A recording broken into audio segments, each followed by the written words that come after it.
ዛሬ ዓለማችን በሳይንስና በቴክኖሎጂ ወደር በሌለው ፍጥነት እየገሰገሰች እየፈጠነች ነው። ማንኛውም ነገር ጥናትና ምርምር ተደርጎበት ማብራሪያ ይሰጠዋል። ነገር ግን የዓለምን ሊቃውንት፣ የታሪክ ተመራማሪዎችና የጦር ስትራቴጂዎች አፍ ያስያዘ በምክንያት ሊገለጽ የማይችል አንድ ታላቅ ሚስጥር በኢትዮጵያ ምድር ተከስቶ ነበር። ይህ ታሪክ ስለ ጀግንነት ብቻ አይደለም፣ ስለ ረቂቅ መንፈሳዊ ኃይል እንጂ። የዛሬ 85 ዓመት አካባቢ ፋሺስት ጣሊያን ዘመናዊ ታንኮችን፣ አውሮፕላኖችና መርዛማ ጋዞችን ይዞ ኢትዮጵያን በወረረችበት ወቅት በጦር ሜዳው ላይ አንድ እጅግ አስገራሚ ክስተት ተከሰተ። የጦር መሳሪያ ያልተጠቁ፣ ካባ የለበሱ፣ በእጃቸው የእንጨት መስቀልና ዱላ ብቻ የያዙ አንድ ባህታዊ መነኩሴ ወደ ጦርነቱ ሜዳ ገቡ። እሳቸው በገቡበት የጦር ግንባር ሁሉ የጣሊያን ዘመናዊ መሳሪያዎች ሥራ ያቆማሉ። ጥይቶች በሰውነታቸው ላይ ሲያርፍ እንደ በረዶ ቀልጠው ይረግፋሉ። ይህ ሰው ማን ናቸው? የጣሊያን ጀነራሎች በፍርሃት ያንቀጠቀጡ፣ በታሪክ ማህደሮች አባ ጀንበር ወይም አባ ቶሪኖ እየተባሉ የሚጠሩት ሚስጥራዊ አባት እነማን ይሆኑ?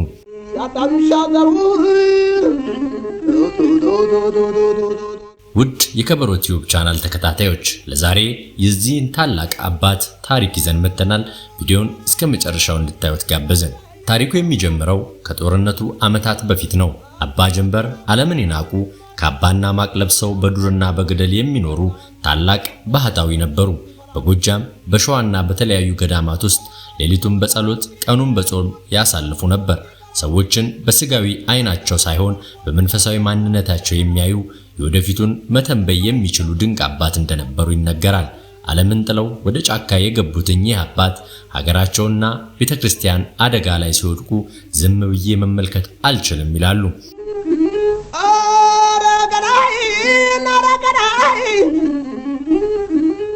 በ1928 ዓመተ ምህረት የፋሺስት ጣሊያን ጦር አረመኔ በሆነው መንገድ የኢትዮጵያን ድንበር ጥሶ ሲገባ አብያተ ክርስቲያናት ሲቃጠሉ፣ ታቦታት ሲበዘበዙና ንጹሃን ዜጎች በግፍ ሲጨፈጨፉ የአባ ጀንበር ልብ በሐዘን ተሰበረ።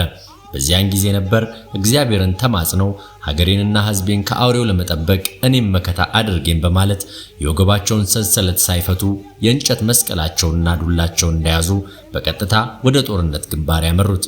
በሟን ጠመንጃ ሰባብሮ የሚጥል ሲመጣ እንደ ነፋስ። እሳቸው ወደ ጦር ሜዳ የገቡት ሰውን ለመግደል ሳይሆን የወገንን ነፍስ ለመታደግና ጠላትን ማስተዋልን ያድለው ዘንድ ሊለምኑም ነበር።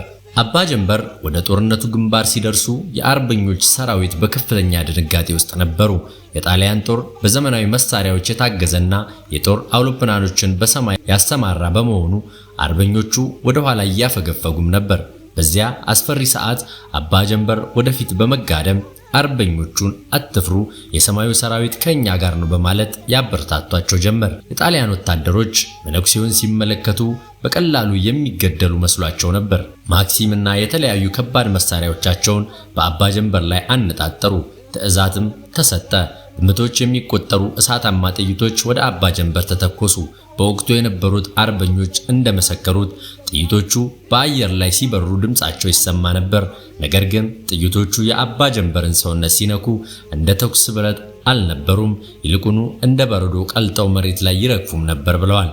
ካባቸውም ሆነ አካላቸው ምንም አይነት ጉዳት አልደረሰበትም። ይህን የተመለከቱት የጣሊያን ወታደሮች አይናቸውን ማመን አልቻሉም። መሳሪያቸውን እየደጋገሙ ተኮሱ። ነገር ግን ውጤቱ ያው ነው።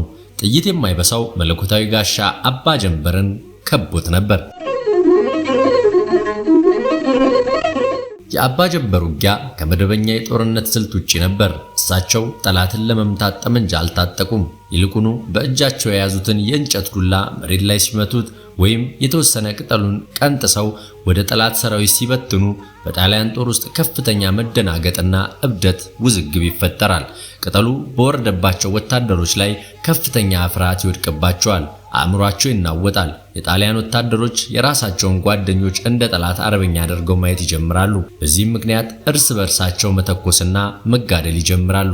የእሳቸው ታንኮች የራሳቸውን እግረኛ ሰራዊት እየረገጡ ይሄዳሉ። አባ ጀንበር በጸሎትና በያዙት መለኮታዊ ጥበብ የጠላትን የጦር ዕቅድ ሙሉ በሙሉ ያበላሹት ነበር። ደርሰው አይነቁም ታደረሱባቸው። በአንድ ወቅት የጣሊያን የጦር አውሮፕላን በአየር ላይ ሆኖ ቦምብ ሊጥል ሲሞክር አባ ጀንበር መስቀላቸውን ወደ ሰማይ አነሱ። በዚያም ቅጽበት የአውሮፕላኑ ሞተር መስራት አቆመ። አውሮፕላኑም ተከስክሶ ወደቀ። ይህንን ተአምር በአይናቸው ያዩት የጣሊያን ጀነራሎች አባ ጀንበርን የማይያዘው የአፍሪካ ጠንቋይ ወይም ረቂቁ ሰው በማለት መዘገቧቸው። በብዙ ውጊያዎች በኋላ የጣሊያን መሪዎች በአባ ጀንበር ላይ ትልቅ ጥናት አደረጉ። እሳቸውን ሳይይዙ ኢትዮጵያን ሙሉ በሙሉ መቆጣጠር እንደማይችሉ ተረዱ። በመጨረሻም በሺዎች የሚቆጠሩ ሰራዊት በማስተማራት አባ ጀንበርን በከበባ ውስጥ አስገብተው ማረኳቸው። የሚገርመው ግን እሳቸው የተማረኩት መከላከል አቅቷቸው ሳይሆን የፈጣሪ ፍቃድ ስለነበረና ለጠላትም ምስክር መሆን ስላለባቸው ነበር። ጣሊያኖች ማርከው ወደ ዋናው የጦር ሰፈር ወሰዷቸው። እዚያም በሰንሰለት አስረው በከፍተኛ ጥበቃ ስር አውሏቸው።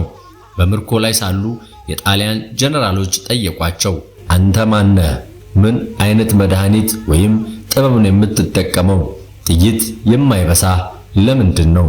አባ ጀንበርም ፈገግ ብለው መስቀላቸውን እያሳዩ እኔ ምንም ጥበብ የለኝም፣ ጥበቡም ኃይሉም የዚህ የክርስቶስ መስቀል ነው አሏቸው።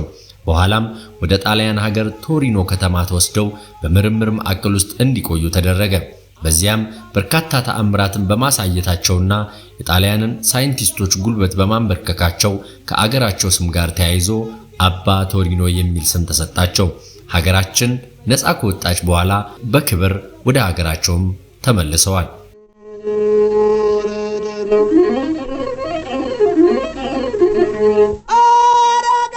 የአባ ጀንበር ወይም የአባ ቶሪኖ ታሪክ ኢትዮጵያ በጋሻና በጦር ብቻ ሳይሆን በማይታይ ሰማያዊ ጥበቃና በቅዱሳን አባቶች ጸሎት ጭምር ተከብራ የኖረች ሀገር መሆኗን ትልቅ ማረጋገጫ ነው። ይህ ታሪክ ዛሬ በብዙዎቻችን ዘንድ ተረስቷል።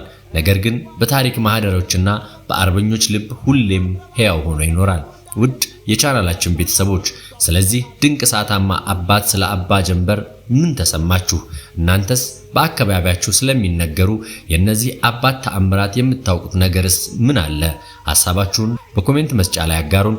ቪዲዮውን ከወደዳችሁት ላይክ በማድረግና ለሌሎች እንዲደርስ ሼር በማድረግ ለቻናላችን አዲስ ከሆናችሁ ደግሞ ሰብስክራይብ በማድረግ ቤተሰብ መሆናችሁን እንዳትረሱ።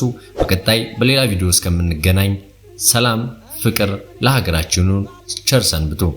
እንግዲህ ወጨቆ ተከተተወታ ከርፋቱን አኑር